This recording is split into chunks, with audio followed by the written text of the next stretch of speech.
তো এই সেমাইটা জর্দা সেমাইটা, তারপর হচ্ছে আরো সেমাই ওটো দেখাচ্ছি। এই যে একটা সেমাই।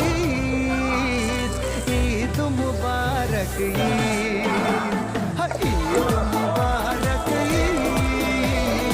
ঈদ মুবারক আরে ঈদ মুবারক ঈদ মুবারক নুডলস, এটা আম্মু থেকে অনেক মজা। মাংস, গাজর সব দিয়েছে আম্মু এখানে। আমি ঈদের জন্য সোয়েটার পরে আসি কারণ আমার শীত লাগতেছিল। তারপরে রান্না হয়েছিল গাজরের হালুয়া, যেটার উপরে আমার বোন নুডলস ফেলে রেখে দিয়েছে। এরপর রান্না করেছিল সেই মজাদার পায়েস। আজকের মতো এটুকুই, বাবা।